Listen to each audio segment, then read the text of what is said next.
This is a reading of Matilda, chapter 21, A New Home. Later that day, the news began to spread that the headmistress had recovered from her fainting fit and had then marched out of the school building, tight lipped and white in the face. The next morning, she did not turn up at school. At lunchtime, Mr. Trilby, the deputy head, telephoned her house to inquire if she was feeling unwell. There was no answer to the phone. When the school was over, Mr. Trilby decided to investigate further. So he walked to the house where Miss Trenchbull lived on the edge of the village, the lovely small red brick Georgian building known as the Red House, tucked away in the woods behind the hills. He rang the bell. No answer. He knocked loudly. No answer.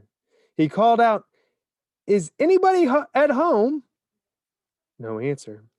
He tried the door and, to his surprise, found it unlocked. He went in. The house was silent, and there was no one in it. And yet all the furniture was still in place. Mr. Trilby went upstairs to the main bedroom. Here, also, everything seemed to be normal until he started opening drawers and looking into cupboards. There were no clothes or underclothes or shoes anywhere. They had all gone. "She's done a bunk," Mr. Trilby said to himself, and he went away to inform the school governors that the headmistress had apparently vanished.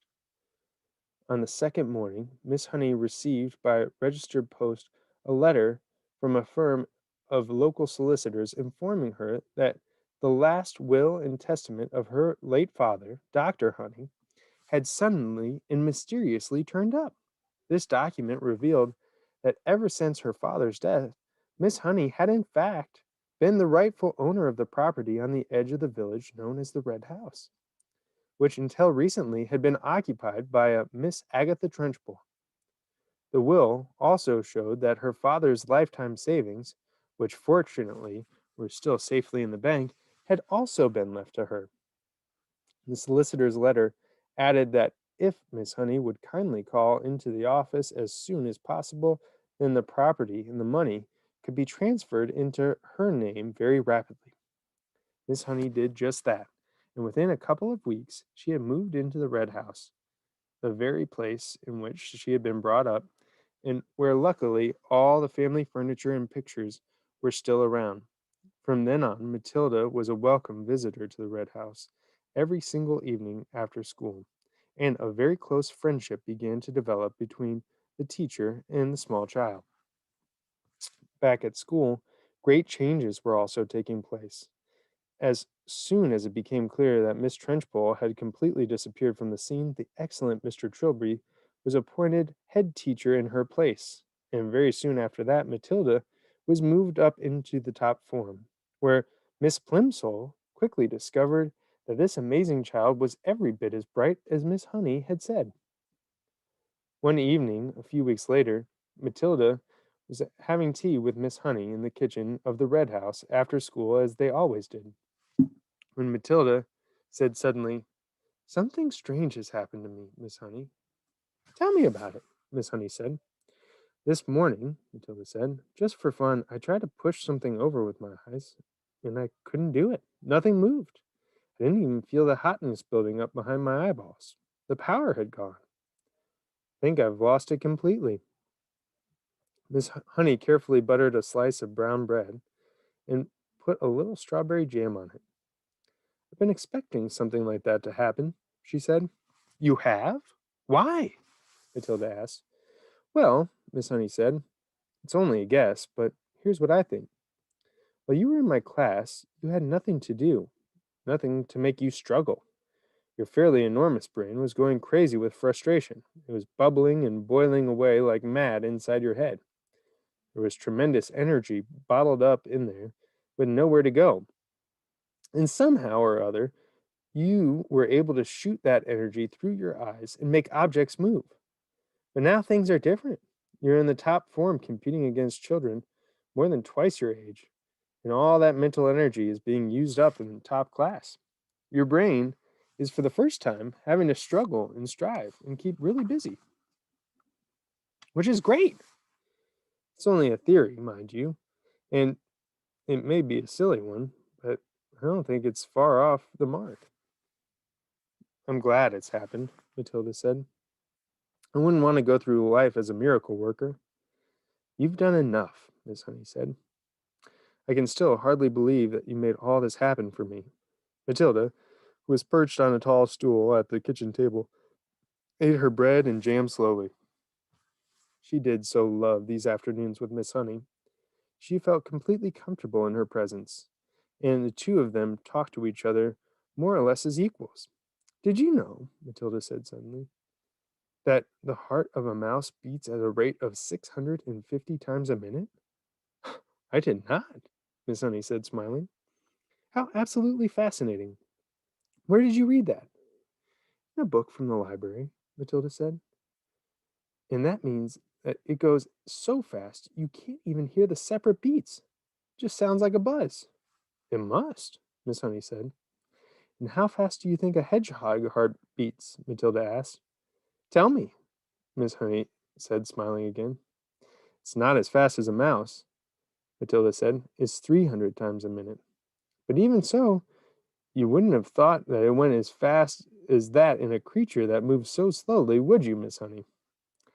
I certainly wouldn't, Miss Honey said. Tell me one more. A horse, Matilda said. That's really slow. It's only 40 times a minute. This child, Miss Honey told herself, seems to be interested in everything. When one is with her, it is impossible to be bored. I love it. The two of them stayed sitting and talking in the kitchen for an hour or so longer, and then, at about 6 o'clock, Matilda said good night and set out to walk home to her parents' house, which was about an 8-minute journey away. When she arrived at her own gate, she saw a large black Mercedes motor car parked outside. She didn't take too much notice of that. There were often strange cars parked outside her father's place. But when she entered the house, she was confronted by a scene of utter chaos. Her mother and father were both in the hall, frantically stuffing clothing and various objects into suitcases. What on earth's going on? She cried. What's happening, Daddy? We're off, Mr. Wormwood said, not looking up. We're leaving for the airport in half an hour, so you'd better get packed. Your brother's upstairs all ready to go. Get a move on, girl. Get going. Off? Matilda cried out. Where to? Spain, the father said. It's a better climate than this lousy country. Spain? Matilda cried. I don't want to go to Spain. I love it here. I love my school. Just do as you are told and stop arguing, the father snapped. I've got enough troubles without messing about with you. But Daddy, Matilda began. Shut up, the father said. We're leaving in 30 minutes. I'm not missing that plane. But how long for, Daddy? Matilda cried. When are we coming back? We aren't, the father said. Now beat it, I'm busy. Matilda turned away from him and walked out through the open front door. As soon as she was on the road, she began to run. She headed straight back toward Miss Honey's house and reached it in less than 4 minutes. She flew up the drive, and suddenly she saw Miss Honey in the front garden, standing in the middle of a bed of roses, doing something with a pair of clippers.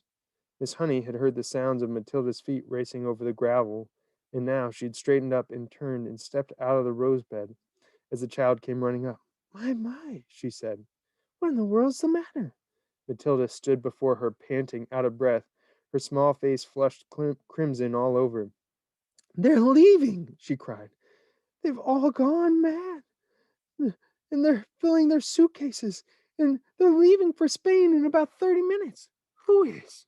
Miss Honey asked quietly. Mommy and Daddy and my brother Mike, and they say I've got to go with them. You mean for a holiday? Miss Honey asked. Forever! Matilda cried. Daddy said we're never coming back. There was a brief silence, and then Miss Honey said, Actually, I'm not very surprised. You mean you knew they were going? Matilda cried. Why didn't you tell me? No, darling, Miss Honey said. I did not know they were going, but the news still doesn't surprise me. Why? Matilda cried. Please tell me why. She was still out of breath from running and from the shock of it all. Because your father, Miss Honey said, is in with a bunch of crooks. Everyone in the village knows that. My guess is that he is a receiver of stolen cars from all over the country. He's in it deep. Matilda stared at her open mouth. Miss Honey went on. People brought stolen cars to your father's workshop, and he changed the number plates, resprayed the bodies a different color, and all the rest of it.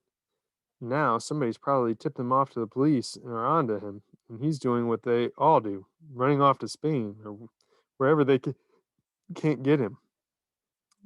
He'll have been sending his money out there for years, all ready and waiting for him to arrive. They were standing out in the lawn in front of a lovely red brick house with its weathered old red tiles and its tall chimneys, and Miss Honey still had the pair of garden clippers in one hand. With it was a warm golden evening, and a blackbird was singing somewhere nearby. I don't want to go with them, Matilda shouted suddenly. I don't want to go with them. I won't go with them.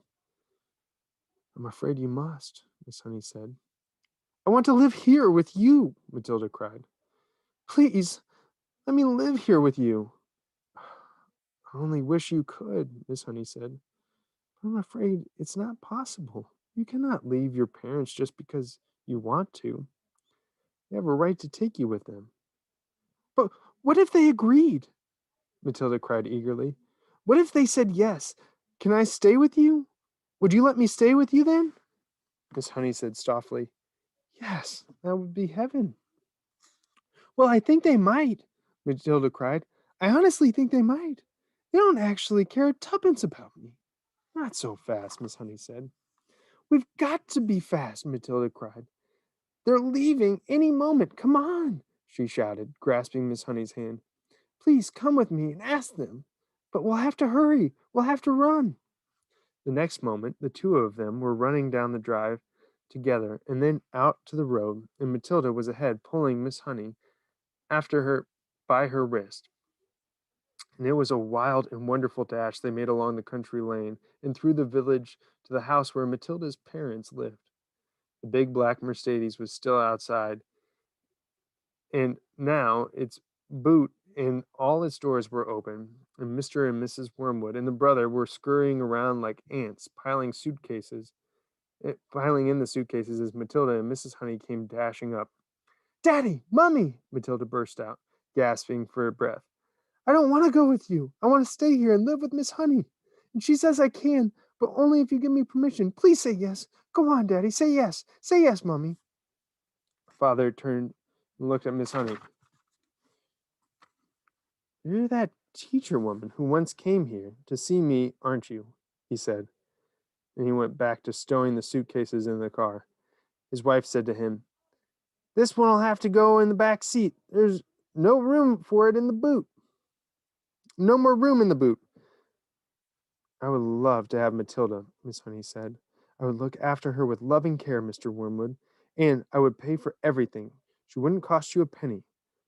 But it was not my idea, it was Matilda's, and I would not agree to take her without your full and willing consent. Come on, Harry, the mother said, pushing the suitcase in the back seat. Why won't we let her go with her if that's what she wants? It'll be one less to look after. I'm in a hurry, the father said. I've got a plane to catch. If she wants to stay, let her stay. It's fine with me. Matilda leapt into Miss Honey's arms and hugged her, and Miss Honey hugged her back. And then the father and brother were inside the car, and the car was pulling away with the tires screaming. The brother gave a wave through the rear window, but the other two didn't even look back. Miss Honey was still hugging the tiny girl in her arms, and neither of them said a word as they stood there watching the big black car tearing round the corner at the end of the road and disappearing forever into the distance. And